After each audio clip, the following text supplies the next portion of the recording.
So we all know COVID has a varied presentations with different organs involved, and we do have many doubts in mind with which is it COVID or not?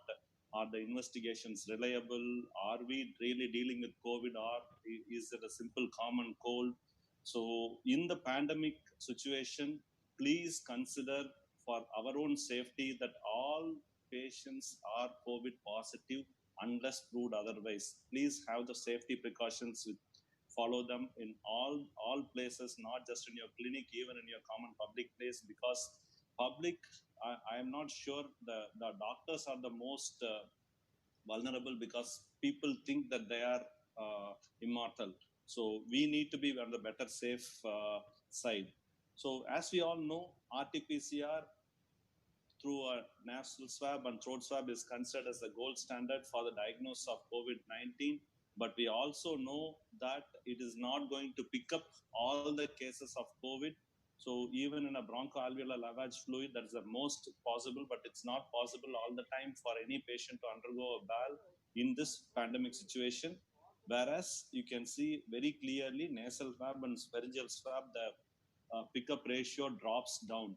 So it is only around 63 to 60 to 70% in the best of the centers if you have done a nasopharyngeal swab.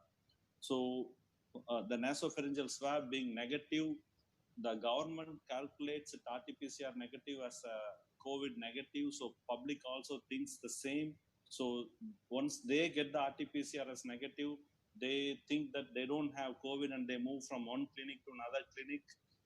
So please beware, please be cautious. That is the first thing. Again and again, I'm seeing every day we are seeing patients who are RT-PCR negative, but nevertheless they have COVID.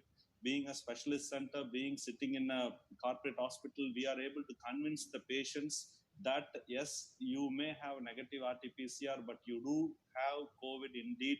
And it may not be possible all the time in a small clinic, in a peripheral clinic. Even if I go and sit in my clinic, it's not possible to convince all the patients. So we need to follow the safety precautions. So this is the first message from me. So let me go into the first patient. This patient is a 45-year-old man who came to us with fever, fatigue, body pain, and dry cough of duration of 5 days. He had a comorbid diabetes, which was not under proper control. He had a travel history. So what we did a detailed physical examination is not recommended. So essential findings: he was not dyspneic or tachypneic. He was alert. His oxygen was 96% in room air. Heart rate was 98, and temperature, yes, he was febrile, and blood pressure was all right. So he did undergo investigations. The chest X-ray showed a bilateral infiltrates. Total and differential counts were normal. Since they were normal, more in favor of a viral etiology. Blood biochemistry workup was unremarkable. Glycosylated hemoglobin was 7.1, though the blood sugars were highly elevated, which showed that the blood sugars are recently getting highly elevated. And he both sent for nasal swab RT-PCR and HRCT lungs. The HRCT showed a typical classical subpleural ground glassing opacities, which is interspersed throughout the areas. So which is in favor of a viral pneumonia. We know that COVID pneumonia presents typically like this, ground glassing opacities. And these are the other pictures, which again more in basal areas, but you can very well see it is all subpleural opacities, which are showing a very clear cut COVID pattern. So this is the kind of reporting we come across these days, because they either you do a lobar or segmental calculation, and people, the radiologist also changed over to calculating with the help of scoring systems so that the severity can be calculated.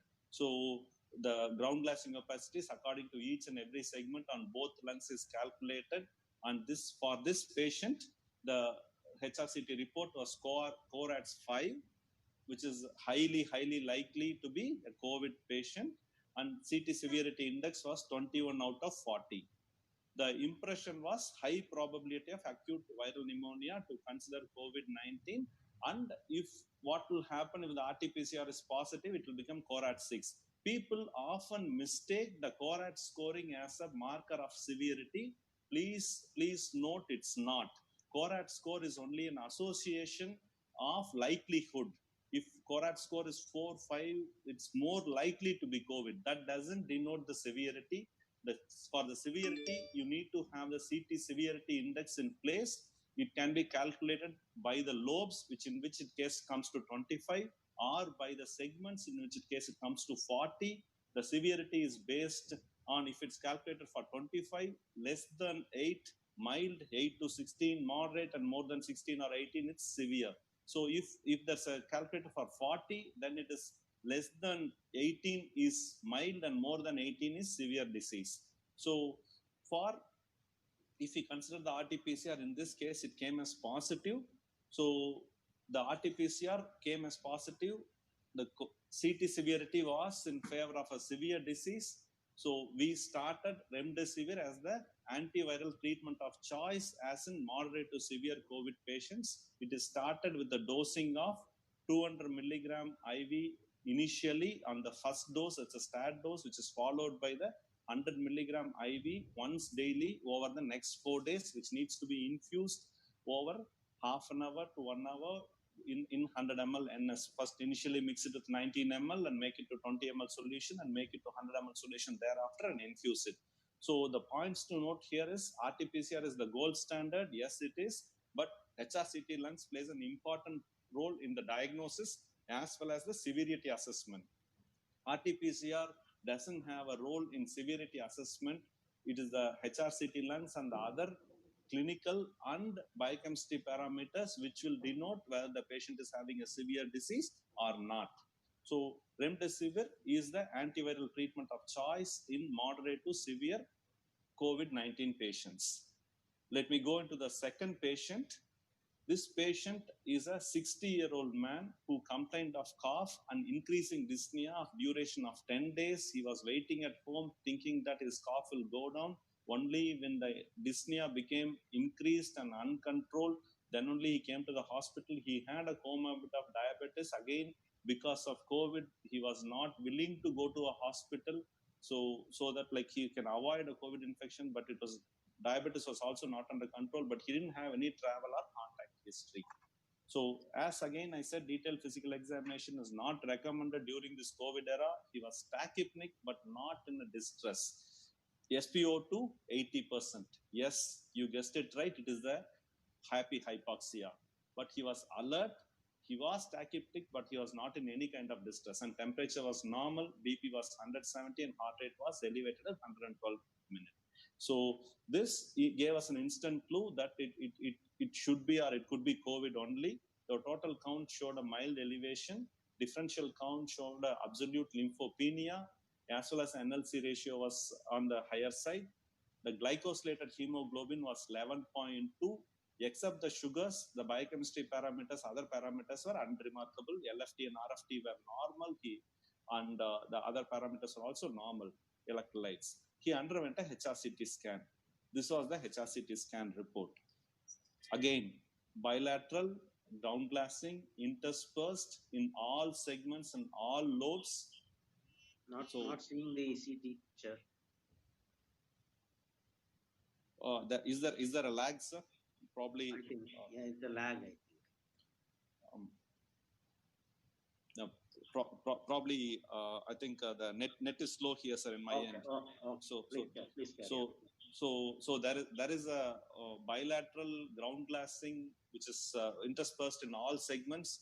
I think you should be seeing now, sir. Yeah, it's visible. It's visible. So it is throughout all segments, all lobes, which by itself I don't think we even need to measure. It shows it's a very, very high severity. And we also have sent for inflammatory markers because we had suspected COVID. CRP was highly elevated, D-dimer was increased, serum ferritin was increased, and serum LDH was also highly elevated, all of which showed that we are dealing with the severe COVID disease patient with hypoxia.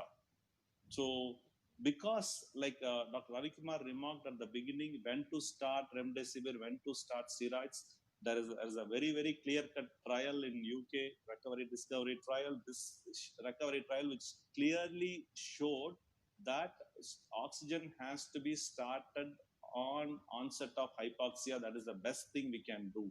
So what we do in our institute is we keep measuring the oxygen for all patients. We in fact if patients are not dyspneic and patients' initial saturation is good, we even ask them to walk for a few minutes if possible and measure oxygen to get the ambulatory hypoxia. Maybe may not come in the papers yet as an evidence, but this is what we do. But what we have found out is the ambulatory hypoxia precedes the resting hypoxia by 24 to 48 hours, and we are able to catch this early.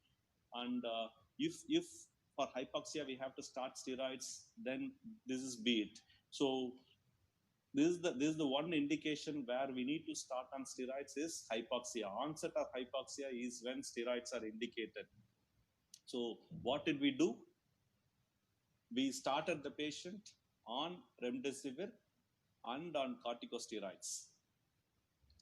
So patient showed a transient improvement, probably on the account of corticosteroid effect, but he actually did not show a great improvement, but worsened. We cannot say worsening really, but he continued to need oxygen. So remdesivir was continued for 10 days in this patient. He gradually improved. He was discharged in a very stable condition, but on a home oxygen support system. He eventually improved. This happened around a month back. He eventually improved. Now he's off oxygen, doing very well. So the point to note here is for patients who are continuing to be hypoxic, the remdesivir can be continued for 10 days. This is the point to note, and steroids are to be started when the patient is showing an onset of hypoxia. In this patient, of course, we started late, so that is why it took a delayed course of improvement. But we need to start the patient early.